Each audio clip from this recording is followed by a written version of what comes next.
Hi, I'm Christy McDonald, and here's what's coming up this week on One Detroit Arts and Culture. Detroit Public Theater pays homage to the first African-American justice to serve on the Supreme Court. Plus, explore the new music from Detroit's own Gabriel Duran. Then head to Cranbrook for an exhibit celebrating art alumni from around the world. It's all just ahead on One Detroit Arts and Culture. From Delta Faucets to Behr Paint, MASCO Corporation is proud to deliver products that enhance the way consumers all over the world experience and enjoy their living spaces. MASCO, serving Michigan communities since 1929.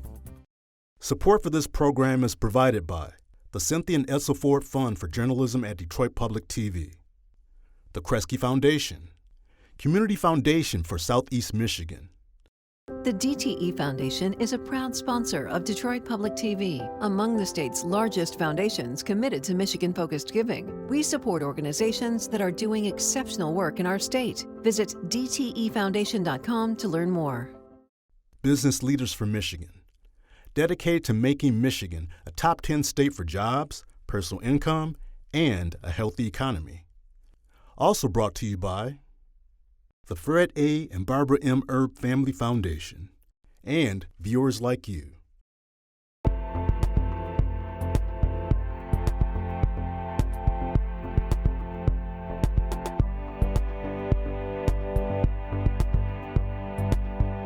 Hi there, and welcome to One Detroit Arts and Culture. I'm Christy McDonald. Thanks so much for being with me. The creative community in Metro Detroit keeps changing things up to continue thriving during the pandemic. Performances outdoors, virtual art exhibitions, and more all help fill the need for arts and culture here in Detroit. That's why we created this show, to keep you in touch with performances, music, art, and events that we love to engage with. Coming up on this week's show, we take you to one of those outdoor performances. Detroit Public Theater presents Thurgood in New Center Park. Plus, Gabriel Duran channels the culture of Southwest Detroit in his pop music. And then some of the world's leading artists, architects, and designers study right here in Metro Detroit. We head to the Cranbrook Academy of Arts to an exhibit celebrating some of their most famous alumni.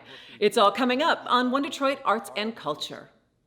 Detroit Public Theater is working on innovative ways to keep patrons safe while producing thought-provoking shows. So they decided to take the theater outside to New Center Park this month with Thurgood. It's a one-man show that tells the story of Justice Thurgood Marshall, the first African-American man to serve on the U.S. Supreme Court.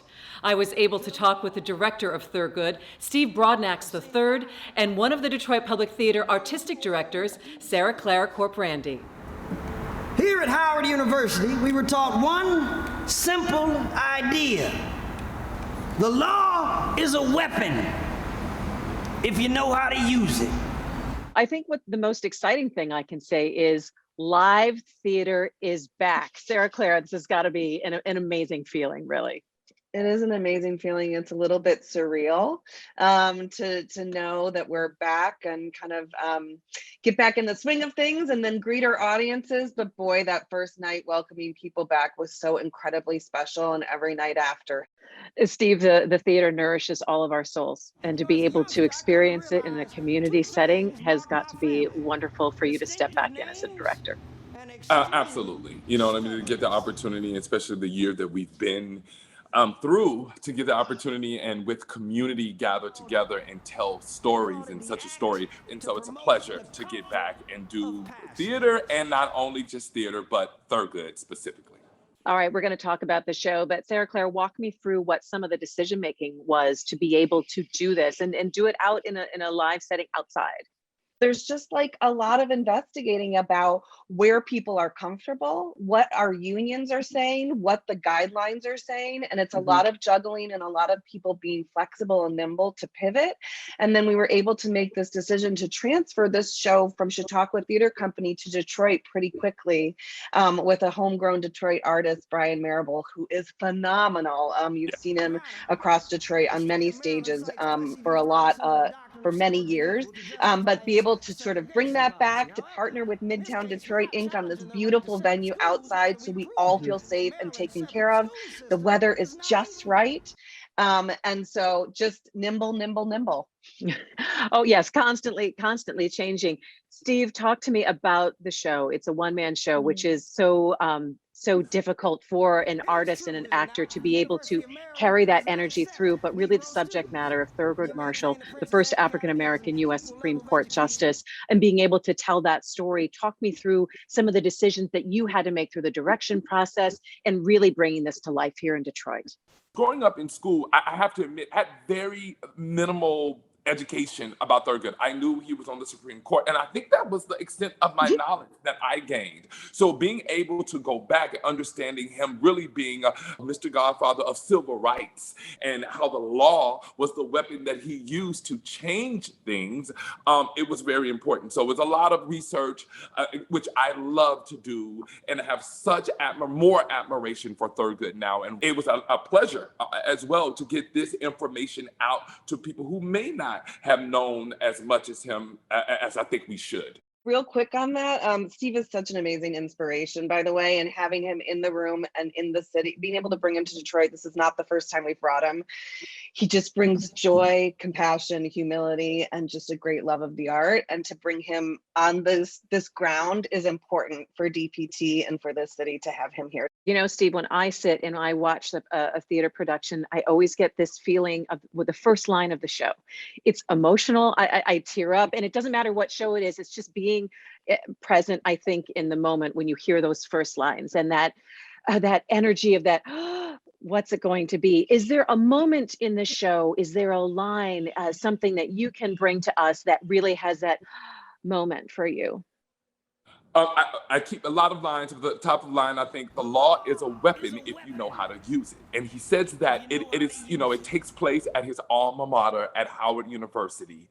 And he's basically giving a lecture to a group of students, a group of people who've come to see him toward the end of his career. And he is really educating that we have the power. He's basically passing the baton and saying we too can push forward change. You know what? I learned something from Langston. One person can make a difference. And we get to see him as a human being, not just a statue, not just a historical photo, but we get to see the man who had fears, had insecurities, but at the same time was able to do something great. And that's what I would like people to leave away with. And he should inspire us that we also can do something great. What is the next step for DPT? We are moving into a brand new space really soon in 2022. We have more programming coming up this year that we'll be announcing soon, and then a full season in 22-23 in our brand new home where we are so excited to welcome all of Detroiters. And Steve, I'm going to give you the last word. What would you say that we should look forward to? Look forward to more stories, more diverse stories. I think we cannot go back. I think learning from this year, our humanity, that's one thing I think COVID did was bring us together in all, class, race, gender, all of us were affected. And so I say moving forward, we're moving forward to a new theater that is inclusive, that tells all of our stories and unites us together. So I look forward to that. And I would tell people to look for it and tell your story. It too is important. It doesn't get better, but in the power of reflecting people and their audience and their stories is just what you talked about, growing more and more and helping people understand so much better where we are in the world and taking the blinders off. I salute both of you and thank you so much for the time. And we're very excited for this. All right. Thank you very much. At 5 o'clock, June 25th, 1935, we're called back into the courtroom. Judge Eugene O'Dunn slams his gavel down and orders the University of Maryland to admit Donald Gaines Murray into its law school. You see, Charlie Houston was right. The law is a weapon. And for more on what Detroit Public Theater has in store, just head to our website at onedetroitpbs.org. All right, let's head to Southwest Detroit, where singer-songwriter Gabriel Duran is performing some of his new music. Will Glover talked with Gabriel about the inspiration behind the songs and the first SWFest that he helped organize. The free festival put on 32 performances over 3 stages, highlighting local Detroit artists. It's 2:05. I probably should be spending all this time with you. I really should have focused on the things I knew. Reminisce about the way your body moves. It's funny how it's all the same. Love it when you call my name. Tell me hold it down like this. I've been rolling through this. Gabriel, tell me where you're from, what it was like growing up there, and how that has, you know, been a part of your music, how it influences your music. I grew up in Southwest Detroit, and growing up in Southwest, I feel like it's a very unique experience. And obviously, you know, a little bit of bias because I'm from here, but it does feel like Southwest is its own city right next to downtown. That it is just like a whole. It feels like it's another experience. Being that we're such a, you know, diverse neighborhood. There are people from all over, from Mexico, Puerto Rico, the Dominican Republic. You know, we have like white folk, we got black folk in the neighborhood too. It just feels like a nice melting pot and a very strong knit community. It was, I don't know, I look back on my childhood growing up in Southwest was just like, it was pleasant. It was really nice. You know, we have Clark Park in the center of our neighborhood. There's always events happening in our neighborhood. So you get to witness your culture as you grow up. And like I said, it's a strong knit community. So you feel really close to your neighbors. You feel really close to your community. Now you looking jaded because you stay cold. Ain't nobody checking for you unless I say so, that's simple. And I move in silence with my kinfolk. I ain't stopping till I see my bills on payroll. And they know that she wanna tell me something. Probably best if I don't say nothing. Pull it deep to the last few functions. Hate to see me on a... What was the moment for you where you were like, you know what, I can do this. I want to take a real shot at music. What was that moment for you? I think it came around. So I used to be a part of a hip hop collective that started in my neighborhood. It was called, we called ourselves Awkward Theory. It was like a hip hop collective that wanted to focus on using live instrumentation.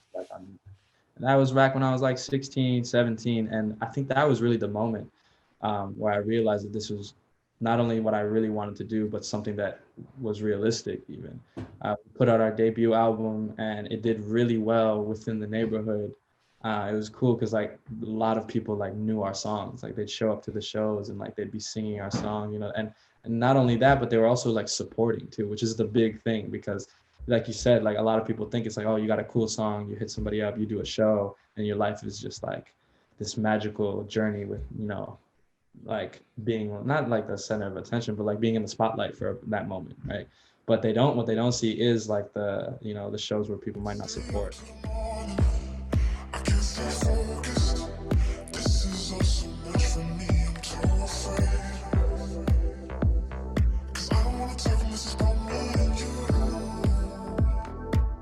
What motivates you to continue to try and carve out this space for yourself?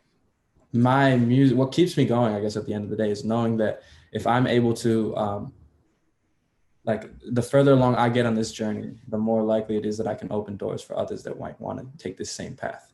And that's something that's huge for me. And not only with just music in general, I think it's really important to make sure that anybody with a platform, no matter how, you know, if it's a platform that is just starting or a platform that's, you know, 15 years along, it's important to make sure that they're opening doors for the next generation to make sure that that community is evolving. I take it to the night where we first met, to the look inside your eyes when I first said, como tu pelo, como tu te llamas, brown skin, slim, thick with Adidas on her, yeah. But it's gotta be the walk for me, acting like she never gonna talk to me, no. Cause you not trying to leave alone, I know exactly what you want from me. What does success look like to you? Yeah, success to me, honestly, is, you know, just making a living off of what I'm passionate about. And that's, you know, that could be music, that could be community work. And the two of them, like I said, I'm hoping that I'm able to kind of like mix the two and achieve both at the same time. But yeah, success would really just be making sure that I'm able to take care of myself and I'm able to take care of that next generation after me.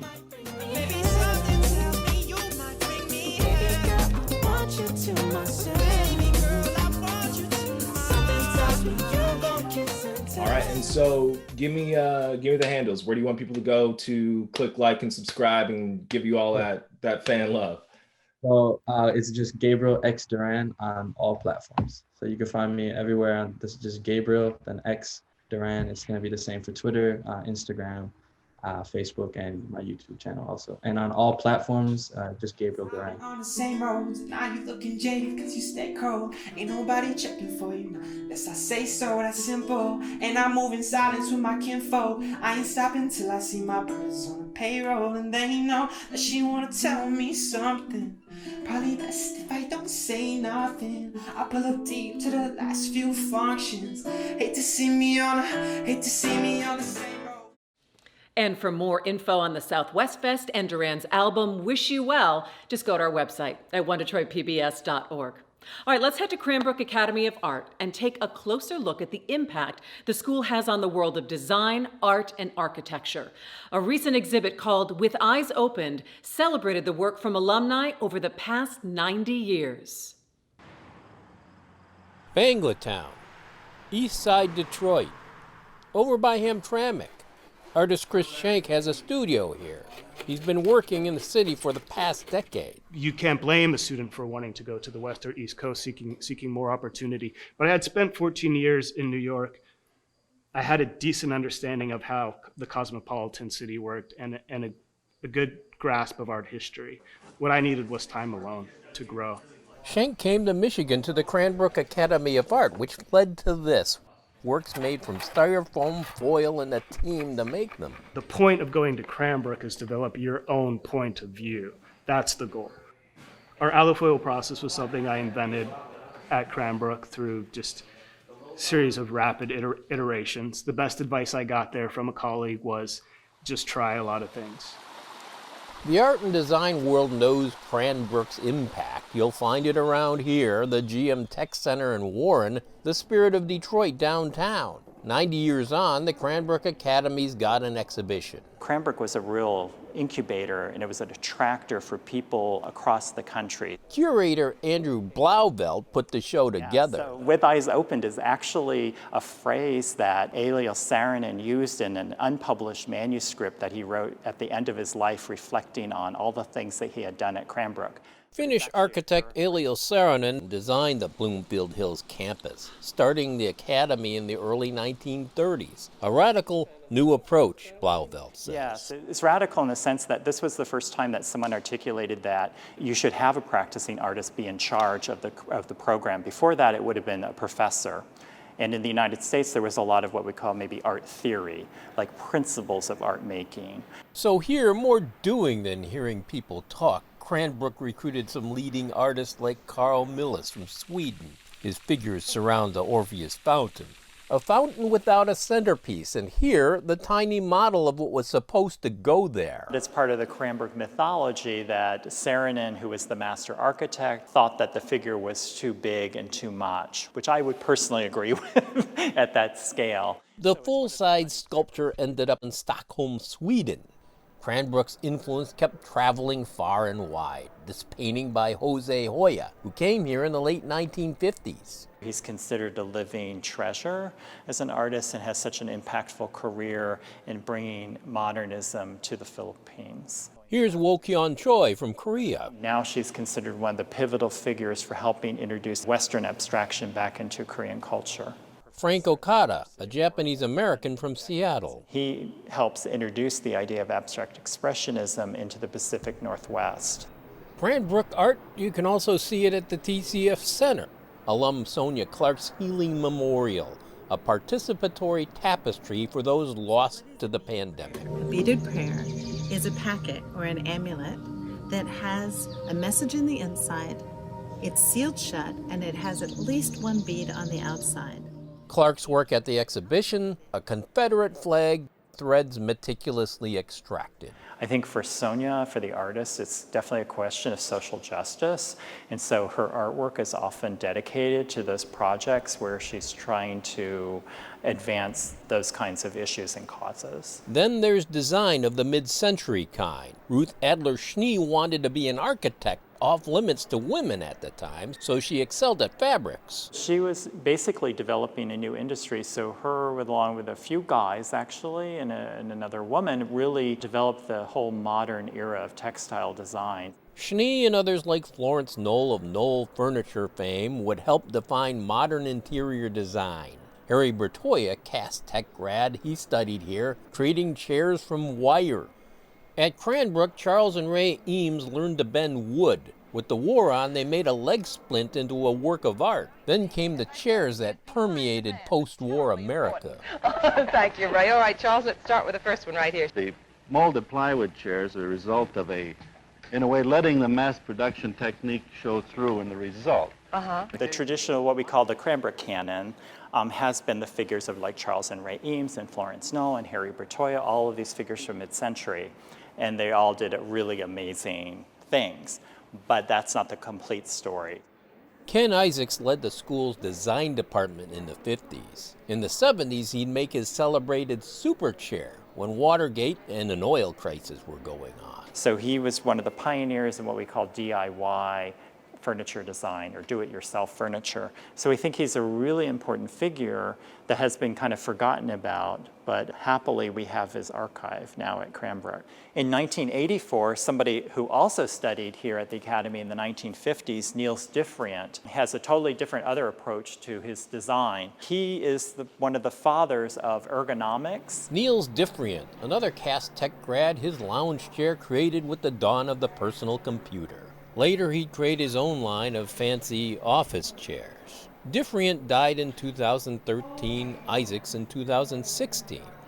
The next wave of designers carry on, but not so much with mass production in mind. Jack Craig, who has this piece here. This is from his thesis project done here at Cranbrook. So again, experimenting with materials, not unlike the Eames experimenting with wood to bend it, he's experimenting with PVC pipe. Every time I decide to make a table or a chair, I have to, chop it up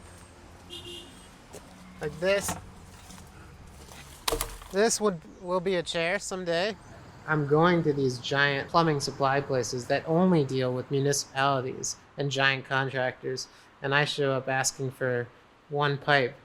I was more into the idea of what you get through this natural process, but what you get out of it is very industrial design looking curvatures. Jack Craig's work keeps evolving. So slowly I cinch, the pipe around these irregular features. He made an abandoned tool and die shop on Detroit's Lower East Side his studio after finishing at Cranbrook. I was not really that introduced to the city during my time. I do wish there was a stronger relationship, and I hope that's changing.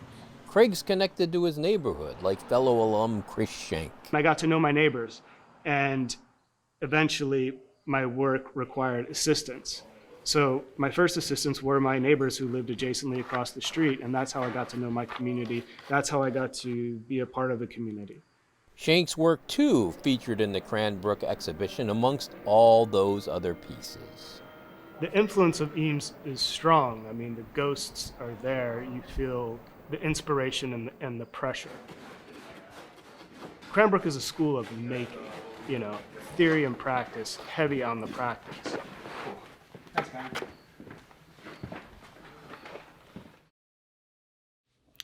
And for more on our arts and culture stories, just head to onedetroitpbs.org for more.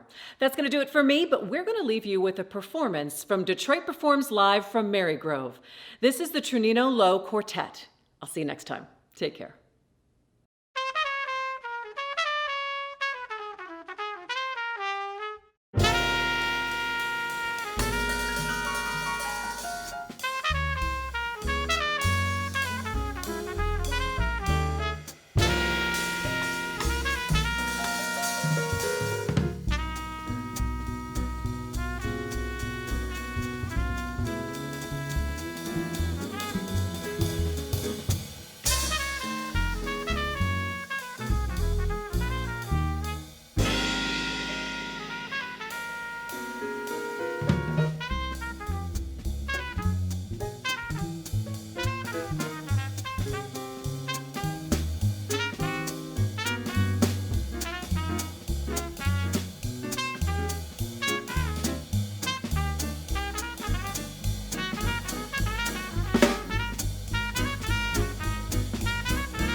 You can find more at onedetroitpbs.org or subscribe to our social media channels and sign up for our One Detroit newsletter. From Delta faucets to Behr paint, MASCO Corporation is proud to deliver products that enhance the way consumers all over the world experience and enjoy their living spaces. MASCO, serving Michigan communities since 1929. Support for this program is provided by the Cynthia and Edsel Ford Fund for Journalism at Detroit Public TV, the KRESGE Foundation, Community Foundation for Southeast Michigan. The DTE Foundation is a proud sponsor of Detroit Public TV, among the state's largest foundations committed to Michigan-focused giving. We support organizations that are doing exceptional work in our state. Visit dtefoundation.com to learn more. Business Leaders for Michigan, dedicated to making Michigan a top 10 state for jobs, personal income, and a healthy economy. Also brought to you by the Fred A. and Barbara M. Erb Family Foundation, and viewers like you.